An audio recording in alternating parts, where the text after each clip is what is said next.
ဆဲကြော်လာထဲမှာကျေယူတွေပေါက်ကွဲသွားရင်စူပါနိုဗာလို့ခေါ်တဲ့အလော်တောက်ပါတဲ့အလဲတန်းကြီးတွေဖြစ်လာတော့ကိုအလုံးသိကြမှာပါဒါပေမဲ့သိပ္ပံပညာရှင်တွေနှစ်ပေါင်းများစွာခေါင်းခက်ခဲတဲ့မိကွန်းတစ်ခုရှိပါတယ်အဲ့ဒါကတော့ဒီလောက်တောက်ပါတဲ့ပေါက်ကွဲမှုကြီးမဖြစ်ခင်မှာဒီကျေကြီးကဘယ်လိုပုံစံရှိနေခဲ့တာလဲဆိုတာပါပဲအခု2026ခုနှစ်ရဲ့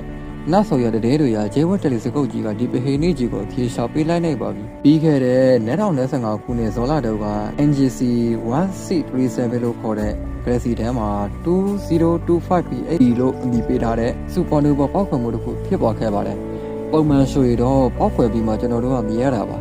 ဒါပေမဲ့ကဲကောင်းတကဂျေဝတ်တယ်လီစကုတ်ကြီးကဒီနေရာကိုမပေါက်ခွဲခင်2024ခုနှစ်ကကြိုတင်တပ်ပုံရိုက်ထားခဲ့တာပါဒါဟာတမိုင်းမှာပါထမဆုံးအချိန်ဖြစ်ချက်တလုံးမပေါက်ကွဲခဲ့အခြေအနေကိုဂျေဝတ်တယ်လီစကုတ်ကအသေးစိတ်မှတ်တမ်းတင်နိုင်ခဲ့တော့ဖြစ်ပါတယ်ဒီမှာစိတ်ဝင်စားဖို့ကောင်းတာကဟာဗတ်တယ်လီစကုတ်နဲ့ကြီးတို့ကဒီဂျယ်ကြီးကိုလုံးဝမမြင်ခဲ့ရတာပါ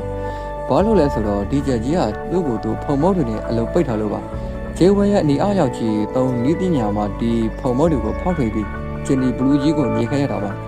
ဒါကြောင့်လည်းသိပ္ပံပညာရှင်တွေရှာမတွေ့ခဲ့တဲ့ပျောက်ဆုံးနေခဲ့တဲ့ဂျယ်ကြီးမြောက်ပဲဟိနီးဟာအခုတော့အဖြစ်ပေါ်သွားပါပြီ